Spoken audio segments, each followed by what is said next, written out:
Welcome to Crime Beat, I'm Anthony Robart. Tonight, 3 generations of a family set out on a camping trip to a spectacular wilderness park, only to encounter a darkness lurking in the shadows. It's like, where are they? You know, how can they just disappear? There's 6 of them, like how can you miss 6 people? We got a phone call from an individual. He had run across an old burned out car. We realized both at the same time what we'd come across. What was your reaction? Shock at first. The site was sealed off for most of the day. We had forensics there, we had dog teams there. We just started creating a perimeter, searching, hands and knees, dogs. We've had so little to work with. In any major investigation, it's nice to have some type of holdback, something that only the investigators know. We're starting here now. At square one.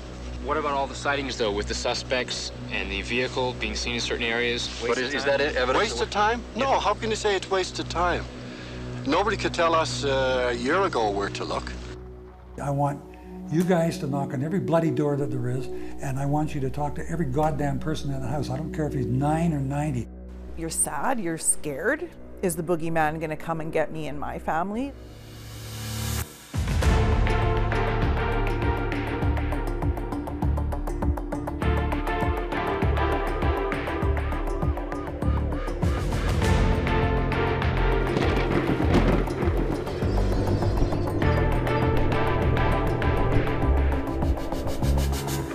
Here now is Jules Knox with A Monster in the Woods. Wells Gray Provincial Park is more than 5,000 square kilometers of wilderness in east-central British Columbia. It's land born from volcanoes, later sculpted by glaciers, full of picture-perfect lakes, cascading waterfalls, and even a mysterious cave. The park draws the adventurous, people like George and Edith Bentley of Port Coquitlam. On August 3, 1982, they check in at the Dawson Falls campsite in Wells Gray Park.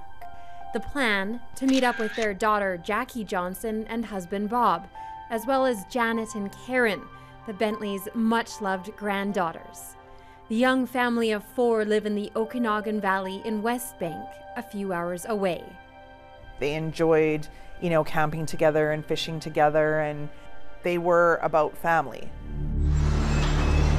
2 weeks later, on August 16th, Bob is scheduled to return to his job at Gorman Brothers Lumber, but he doesn't show up. The family is very concerned on both sides of the family because it is unusual.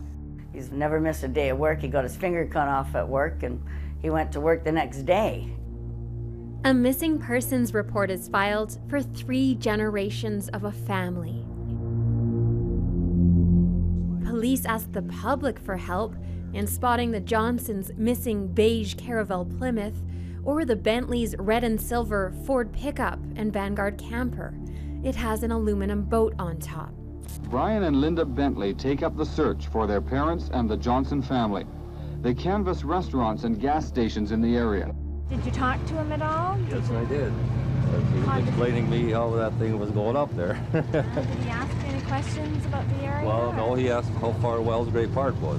So I told him about 50 miles, and I said it was gravel road. Did you notice what way they were headed? After you spoke with them, they were headed to Wells Gray Park. Well, from here they drove out and they went that way, I know that. Their son Brian and daughter-in-law Linda Bentley have no idea if the 2 couples, now missing for 2 weeks, ever carried through with plans to meet in the Wells Gray Provincial Park area. They had planned to go berry picking. Do you have any idea what might have happened to your parents and the Johnsons? I don't know. I just don't know. Like, where are they? You know, how can they just disappear? There's 6 of them, like how can you miss 6 people? I hate to say it, but I mean, the thing is, where do you start unless you've got something to start from? And this is where we're kind of hamstrung. It was supposedly to be just a family vacation up in the wilderness of the Wells Gray Park, and they disappeared off the face of the earth. There was all kinds of theories out there about what might have happened, anywhere from being kidnapped or joining a cult or running away from home or whatever. Janet was my classmate, so we were in grade 7 together. You know, we would do sleepovers. She was bubbly and fun, and she liked doing outdoorsy things. Karen, she was the shy one, but lots of fun. We used to do skits, a lot of skits. We used to come out and okay, here's our skit, and we would, you know, perform in front of the parents, and we'd giggle and run, go downstairs and come up with a new one. They did lots together. They loved their stuffed animals. They were in brownies, and they just played well together. The girls are adored by their grandparents, George and Edith Bentley. And their mom, Jackie, is known for always being quick with a smile. Jackie was soft and warm and cuddly. You know, the mothering, nurturing type. She loved us all. My Uncle Bob would give his shirt off his back to help you. You know, he was a trickster, a practical joker. He's about 7 minutes older than me, so he always claimed he wasn't the baby of the family that I was. We did have birthday parties together. I'd have my friends, girlfriends, and he'd have his friends, the boys. I always thought, gee, it'd be nice if we could celebrate our 80th birthday. Of course, that never ever happened. Hour and a half, 2 hours. Today, the RCMP coordinated search is being broadened to an area involving 600 square miles on either side of the Yellowhead Highway. Summer holidays end, and it's now been 4 weeks since the family vanished. Both Janet and Karen missed the first day back to school. Life still went on. Everybody still had to go back to work. Everybody, you know, I had to go to school. As time passes, things happen, right? You fear for the worst, and the worst happened. On September 13th, 1982, Mounties receive a tip. I got a phone call from an individual who mentioned that he'd been hiking up a mountain near Clearwater, and this mountain was called Battle Mountain, and that he had run across an old burned out car, and he just thought maybe it could be connected. So it was a case of Mike simply saying, Jerry, go home, pack a bag, we're going to be gone for a while. So you're in a helicopter, you fly straight there? Yes, right to the scene. You can smell, you can taste, you can feel death when you get to the scene. The Johnson's family car burned in a blaze so intense that it melted the windows.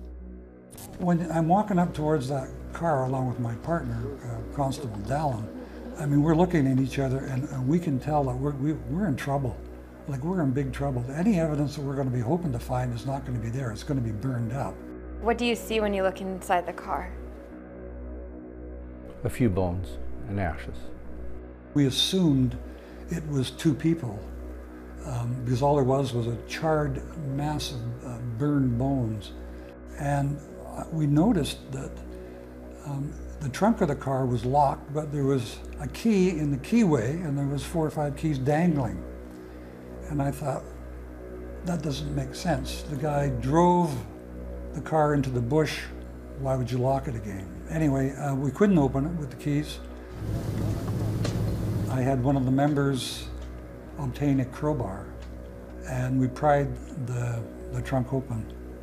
When we opened that trunk, we were basically stunned, paralyzed from what we saw. Coming up, a shocking discovery inside the trunk of the Johnson family car leaves detectives with more questions than answers.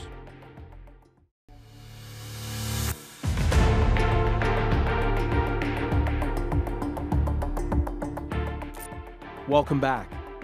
In their search for 3 generations of a family who were on a camping trip, police make a horrendous discovery. We now return to Jules Knox with a monster in the woods. Inside the trunk of the Johnsons' burnt-out family car is a discovery that haunts detectives to this day. Here was the remnants of 2 little bodies in the trunk of the car, but there were 2 little skulls, and this one little skull was looking right at us, and it's one what appeared to be a bullet hole through the skull. These were the 2 little children, 2 little girls, aged 11 and 13. What's going through your mind as you're seeing this? Who? Why? Unbelievable. Tragic. The site was sealed off for most of the day as coroner and pathologist extracted skeletal remains. The pathologist took me aside and mentioned that he had found the remnants of a scalp at the bottom of the well in the back seat, and that it appeared to have a bullet in it. We knew that George Bentley had a weapon in his truck. It was a 410/22. Police believe 4 of the 6 missing family members are in the car, but there's no sign of the truck and camper or the rest of the family. We had forensics there, we had dog teams there. We just started creating a perimeter, searching, hands and knees, dogs, trying to come up with anything that we thought that might be related, that would give us a little bit of a clue. As the forensics team investigates the remains in the back of the car, a shocking discovery about the number of bodies. The pathologist said, like, I've got 5 for sure, and now I believe I got 6. And that was just unbelievable. When the remains were removed from the back seat, you could have put all 4 of those bodies in a shopping bag and it still wouldn't have been half full. That's what was left, and that's what we had to work with. We managed to load the car, pick the car up, and put it inside of a cube truck so that we could take the whole thing to Vancouver to the crime lab. Our next thing was, where's the crime scene? Where did this happen? What makes you think it isn't the spot? It's no truck and camper. Your whole life just changed in a matter of seconds. It went from, okay, well, here was a great day at school, to, you know, your family members are murdered. You're sad, you're scared, because they were, you know, as a kid, you're thinking they were on a camping trip. Their parents couldn't protect them, their grandparents couldn't protect them. Is the boogeyman gonna come and get me and my family? These same families gathered in the same pews once before. On July the 1st, 1961, they were here for the wedding of Bob Johnson and Jackie Bentley. 21 years later, Bob and Jackie are gone, their children are gone, the Bentley grandparents are gone, and it makes no sense. Everybody has said that George and Edith were a very loving couple, and yet they enjoyed the simple things in life. Mom and Dad avoided the pace of the city for a more relaxed and peaceful lifestyle outdoors. A touching moment came when the piano teacher who taught the 2 Johnson girls, Janet and Karen, played Nocturne.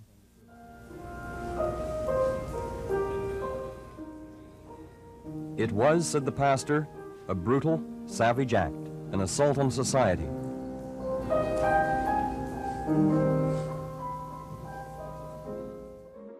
Police open a war room to investigate the attack that left 6 people dead on Battle Mountain.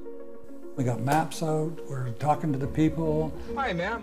Eventually, I had somewhere in the neighborhood of 75 investigators knocking on every door in Clearwater. Can I come in? Sure. Oh, thank you very much. This is the RCMP anonymous tip line. A couple of them that came in indicated to us that there was 2 individuals who had a French accent that were in the Clearwater area and had been seen, according to these witnesses, driving George Bentley's truck. Composite drawings evolved from sightings of 2 suspicious French-speaking men. They were seen driving a similar camper. Within 24, 48 hours, I can still see the news clip. And they're in North Battleford, and they've got 2 individuals with the truck and camper at the gas station, at the restaurant. One of the persons that she recalls seeing matches the description of the 2 people that the Kamloops RCMP are looking for. And away the thing goes.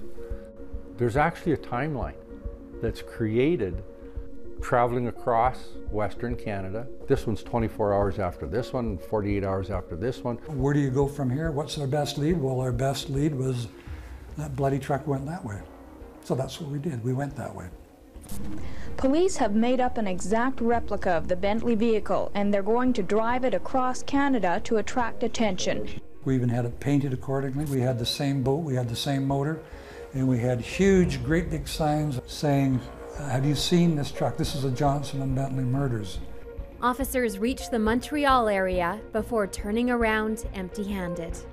Investigators have been unable to find the two French-Canadian men who brutally murdered 6 people for no apparent reason and used the camper as their getaway vehicle.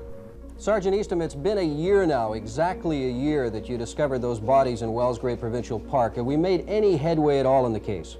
We've investigated over 12,000 tips during the past 12 months, and as to whether or not we're any closer to solving it, well, we've certainly eliminated an awful lot of people. Everybody has the same opinion that somewhere somebody knows something about this, and one day they're going to tell us, and when they do, we're going to solve this crime.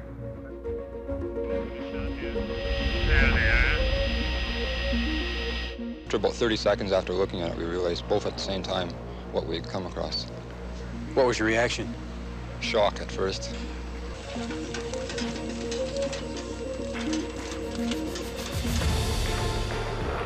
Coming up after the break.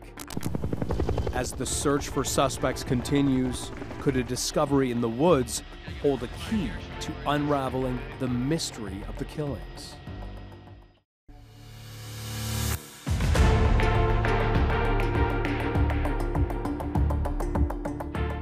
After detectives working on the Johnson-Bentley case come up empty on their cross-country trek, they follow a promising lead in their own backyard.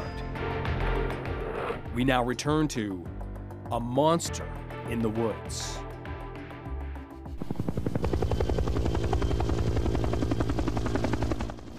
I'll never forget this day. The bloody phone rings again, and it's Sergeant Frank Baruta. He says, we found George Bentley's truck on top of Trophy Mountain. He just read me the license plate number. It's 4836FY. I was stunned. We've been taking this false trail across Canada, and now all of a sudden the bloody thing's on top of a mountain. Get a phone call. They found the truck and camper. And it's like, where? Clearwater. What? Morning, sir. Hello, how are you this morning? We're starting here now. At square one. Well, it's square one as far as this site is concerned. What about all the sightings, though, with the suspects and the vehicle being seen in certain areas, questioning people from other provinces? Right. That's recorded right now. But is that evidence? Waste of time? No, how can you say it's wasted time? Nobody could tell us a year ago where to look. The area where the burned-out camper was finally located was replanted by a crew from Edmonton just last June. The last row of trees is just 100 feet up from the spot where the camper was finally located, around the corner here, down past these row of trees. But because the crew was from out of town, they may not have realized the significance of the camper, even if they spotted it. They may have felt that it was a victim of the forest fire that took place here a year before this area was replanted. Oh yes, there's a certain amount of embarrassment. We were very confident that we had thoroughly searched it, but we never ruled out the possibility of it being there because it's such a rugged area. 50 feet farther along was a canyon that went down 200 or 300 feet, and nobody would have ever have found that truck, including up until today. The first attempt to lift the truck failed after day-long preparations to lighten it. So an attempt was made to lighten the Bell 205 helicopter to compensate. But the second attempt only managed to lift the truck enough to cause it to slide a few more feet down the mountainside. There it goes. This afternoon, a Vancouver crew brought in a giant Sikorsky S-61 helicopter capable of lifting an entire house. The Sikorsky slowly lifted the truck out of the burned-off area where police believed it was dumped and torched 15 months ago. Here we go, okay? You talk about bloody adrenaline running. Well, this is on Trophy Mountain. The Johnson and Bentley car is on Battle Mountain, and nobody knows this, but 3 or 4 days after we found the vehicle, We got a tip that somebody said, I think I remember a truck and a camper parked in an old prison site they called Old Bear Creek Camp. And our investigators went and had a look. They saw a little fire pit, 2 little marshmallow roasting sticks. In the creek were 2 or 3 bottles of beer. Bob Johnson, that was his favorite beer. In the end, what we found were 6 spent .22 caliber shells around the campfire. At that point in time, I knew it. We had the murder scene, but I didn't release that information to anybody. The campground in the center, and the top right above that cloud is where the truck is, and in the middle on the far left side of the screen is where the car was. Perfect triangle. Whoever it was has to be from here. He has to know this area like the back of his hand. We've had so little to work with, and in any major investigation, it's nice to have some type of holdback, something that only the investigators know and the perpetrator. One of the things we discovered on the door of the pickup truck that was burned out was a bullet hole, and that we managed to keep as holdback. We took over the town of Clearwater again. I said, I want you guys to knock on every bloody door that there is, and I want you to talk to every goddamn person in the house. I don't care if he's 9 or 90. One of the people that's spoken to initially doesn't say anything, but it's a comment from his wife that's just enough for the member knocking on the door to go, oh, what was that? And the comment was to do with David having a truck he had a problem with because it had a bullet hole in the door. That's your holdback evidence. Exactly. And all of a sudden, he's going to go to the top of the list.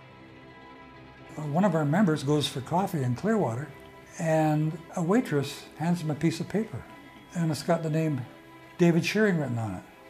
What the hell's this all about? And she says, he's a bad dude. He's a bad dude. I don't know how things travel around Clearwater, but within a couple of hours, we get another phone call saying David Shearing ran over a man on the highway on the way to his house a couple of years ago and killed him, and he was never caught for it. Well, bingo, like what the hell's going on here? We got a suspect who may have killed 6 people and who had run over and taken a life. As an investigator, here we go. I mean, this is the type of individual we are looking for. So, having said that, who the hell is David Shearing? Coming up, David Shearing becomes a prime suspect, and it turns out he's no stranger to police.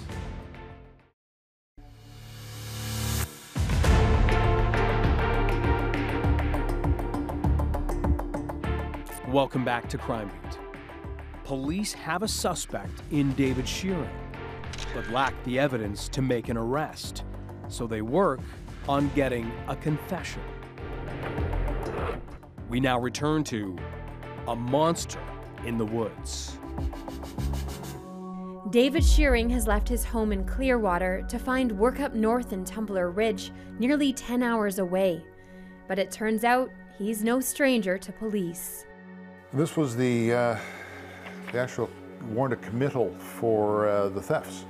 Constable Ron German has 2 run-ins with Shearing and his crew, and both times, the Mountie says, Shearing's friends tried to pull a gun on him. Although this was just a theft of tools, there was something more to everybody that was there, from Shearing to both these other males. I mean, if you just stole some tools, you don't try to shoot a policeman, and you don't try to set up a policeman to get shot twice in a row.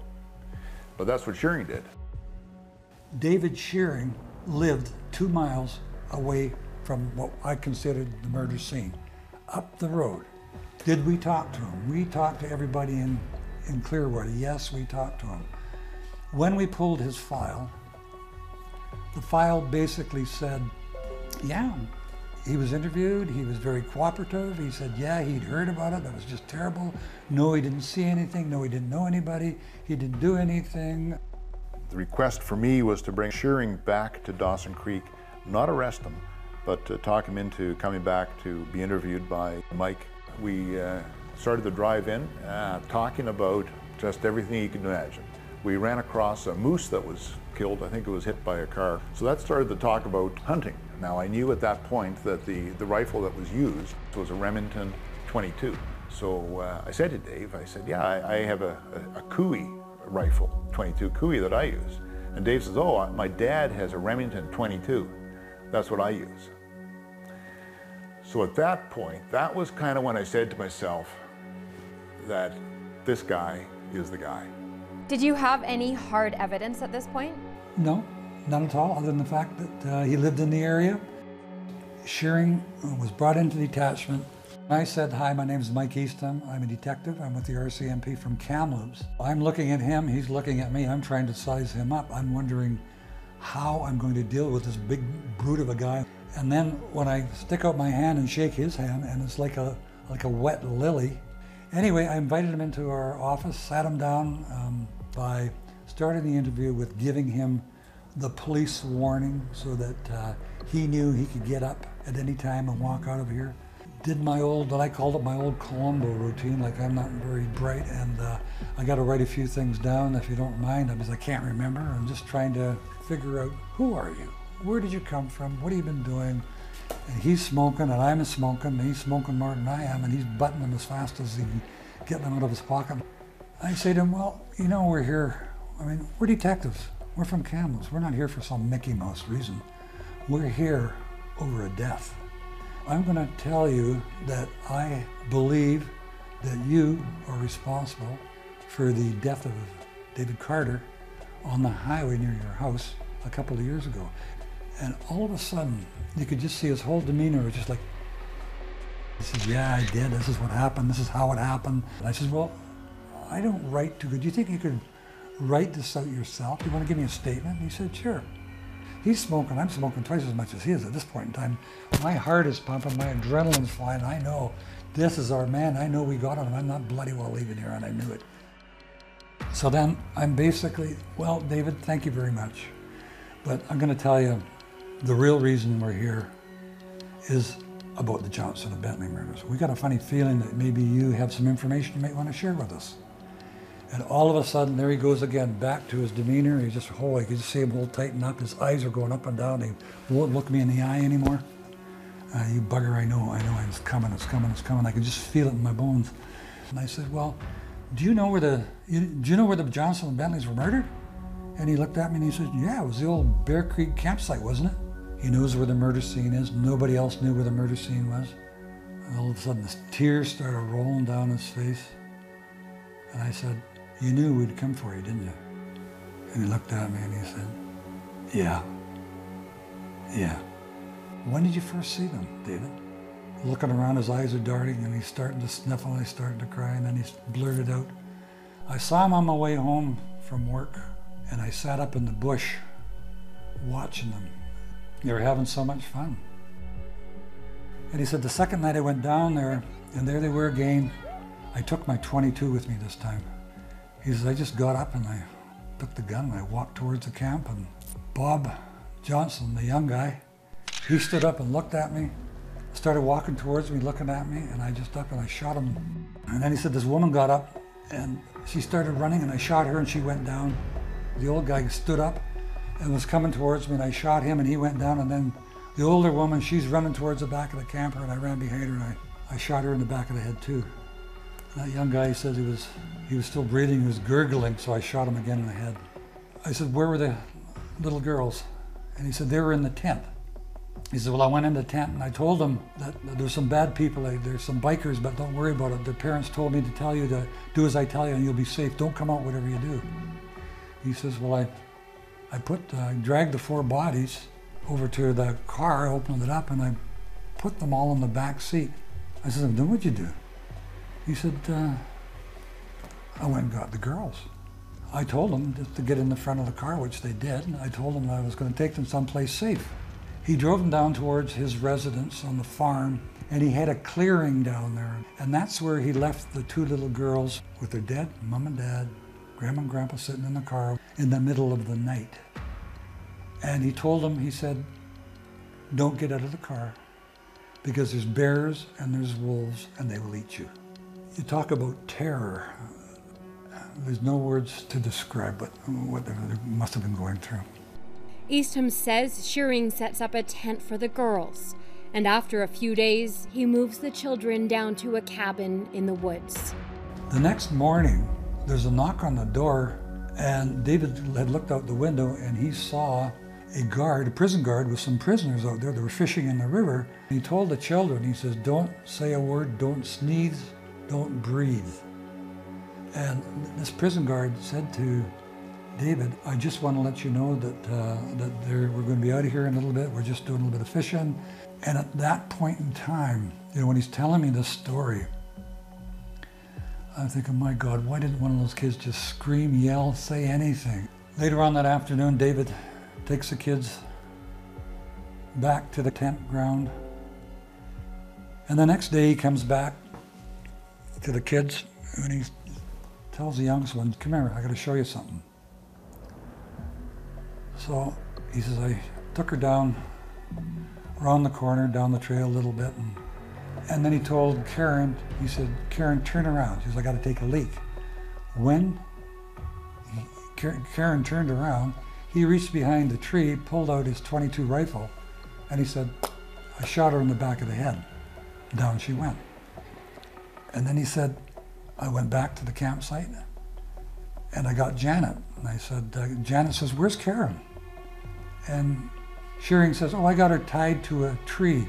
He takes her down the trail as well, but I don't know if she saw her sister's body there or not. But he said, I told her the same thing, turn around, Janet, and she did. And when she turned around, I got my gun out and I shot her in the back of the head. Just like that. No remorse, no nothing. How could this evil monster come out of the middle of the night and slaughter in cold blood 6 innocent people?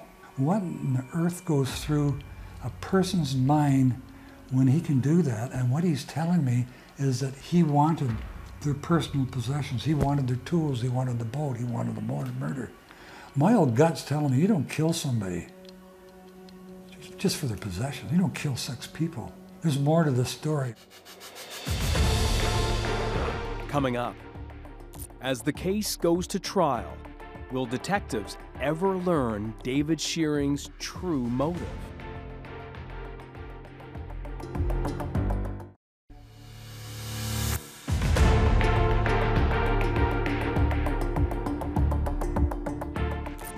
David Shearing has just confessed to murdering 3 generations of a family during a 7-hour police interrogation. But why did he do it? And will that confession be admissible in court? We return now to Jules Knox with a conclusion of Monster in the Woods. David Shearing agrees to walk officers through the massacre at the scene of the slaughter. And he draws police a number of diagrams mapping out the ambush. He takes me to the Bear Creek camp, points out the campfire area, describes where he came from the creek in the dark, how he pointed the firearm, who he shot in which order. He then takes me to the house, and he produces or gives to me the .22 rifle that he used to commit the homicides.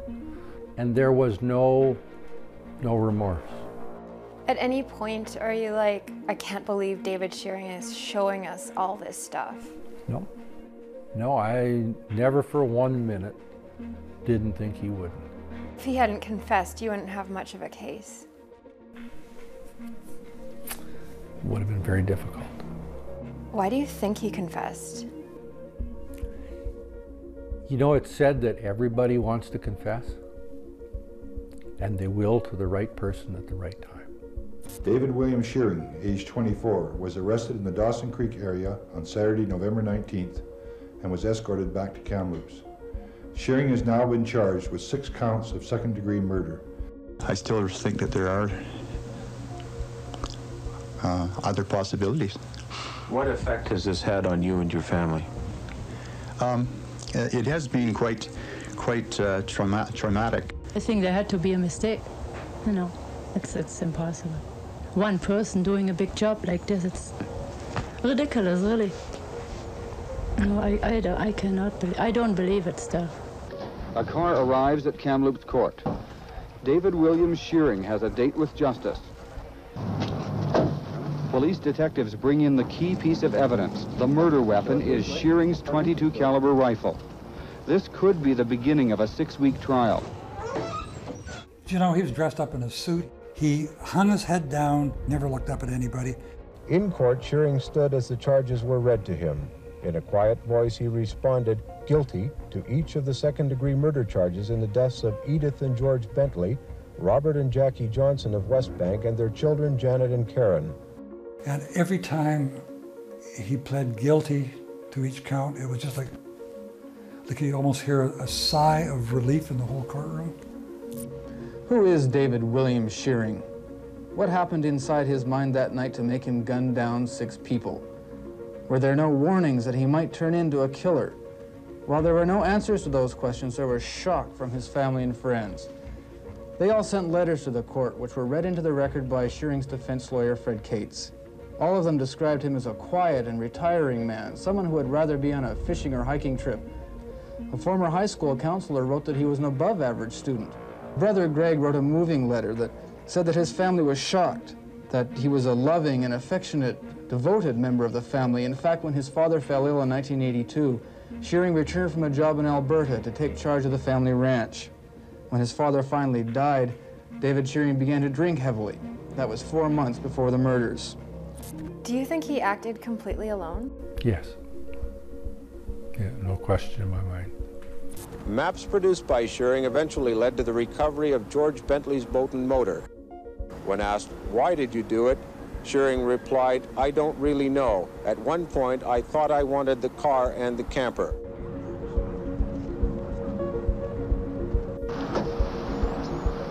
Morning greets a man with murder on his mind. Mr. Justice Harry McKay has had a night to ponder punishing the Clearwater camper killer. For David William Shearing, the law says life in prison. The only question here is how long before he's eligible for parole. No one in Canadian history has ever received the maximum penalty for second-degree murder. No eligibility for parole for 25 years. Shearing wavers as he hears the judge say the enormity of these crimes demands the maximum sentence. And that's exactly what Shearing gets. He's got the same sentence he would have got for first-degree murder. What do you feel is the fit punishment for this man? Well, capital punishment. Would you rather see him hanged? I gotta go. So as one of Canada's most gruesome and bizarre murder cases is solved, a self-confessed killer is being locked away. But with him goes his secret, the answer to the only question left unanswered: why? The guys were getting ready to go, and I said, "I'm going to join you, but I gotta go collect something." I went back to the cells and took Shearing out and had a talk with him in the interview room. I said, "David, I know, and you know what happened there. I know what you did to those 2 little girls. I got to write your automatic parole report, and I got a poison pen in my hand, and I know that you're going to tell me the truth." And that's when he said that at one point he had them take their clothes off, and the rest of it's history. I suspected all along his reasons for committing those crimes, just so that he could satisfy his sadistic, lustful pleasures with 2 little innocent children. You're the last one. You know, she knew her sister was dead. She knew her family was dead. And he did whatever he wanted with her, and then he finally killed her. So what did she go through? I can't even imagine. When Constable Leibel went into that old cabin, there he found, carved into the wood, the initials DS and under it, JJ, David Shearing and Janet Johnson. I was sickened by it because we called her JJ, right? She loved that nickname. And for him to use it in such a sick way, like they were boyfriend and girlfriend, it's nauseating. Shearing lives a life behind bars. He changes his last name to Ennis, his mother's maiden name. In 1994, he marries a woman named Heather. She started writing letters to him in prison. They're allowed conjugal visits. 25 years pass. In 2008, Shearing is eligible for parole. There will be at least a dozen members of the Johnson and Bentley family at the parole hearing tomorrow. They'll present 4 lengthy victim impact statements, along with a 10,000-name petition asking the parole officers to keep Shearing in jail. It's going to be a horrific day for them, and the timing couldn't be worse. 11-year-old Karen Johnson, Shearing's youngest victim, would have celebrated her birthday tomorrow. She would have been 38. Shearing is denied parole, but there's no time for healing. Although he opts out of some of the hearings, at that time, murderers in Canada were entitled to a parole review every 2 years. It just doesn't stop. Bringing up all your memories again, writing it down on papers, sending it off to the parole board, sitting there listening through it. And then you learn new things, you know, over time, because the parole board has access to everything. Like, we didn't know that they had been chained, that he had chained them up to try and keep them from escaping, and just the way he says it, just very nonchalant, like he's ordering takeout. In 2016, friends and family of the Johnson-Bentley family are successful in helping change legislation so mandatory reviews are now every 5 years. However, convicted murderers can still apply for parole 1 year after being denied. So if he decides in 2022 he wants to bring this dog and pony show back to town, then we have to go through all of this again. Do you think he should ever be allowed out? No. He did apologize. Do you forgive him? No. There's no forgiveness. You know, why would I want to forgive a monster? By the time of Shearing's latest hearing in September 2021, the petition to keep the 62-year-old behind bars grows to nearly 90,000 signatures.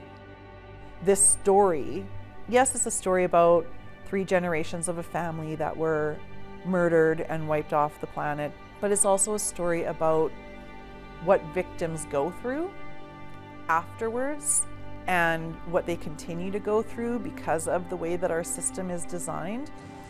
Over the years, Shearing has completed several programs for sex offenders and spends his time at the prison chapel and volunteering. But documents also note that he admits to a history of stalking other potential victims, and that he is most likely a psychopath with sexual sadism. According to the report, his wife of more than 26 years now says if Shearing is released, he's not welcome to live with her. Unlike Shearing, Janet and Karen never have the opportunity to get married. They don't get to have a boyfriend or children, enjoy your 19th birthday or your sweet 16th birthday. They missed all of that. They missed everything, you know, missed the high school, the graduation, the parties, getting a job. What kind of job would they've done? He took something away from us that we'll never forget. And we'll never forget what happened. And this will go on for generations to generations, and it's very sad. You know, we're such a quiet family now, to have all this happen is just not fair. David Shearing declined an interview for the story. His next mandatory parole review hearing is in 2026, although he can apply for an unescorted temporary absence at any time. It's now been 4 decades since Shearing slaughtered 3 generations of a family. The Johnson Bentley Memorial Aquatic Center in West Kelowna has been named in their honor.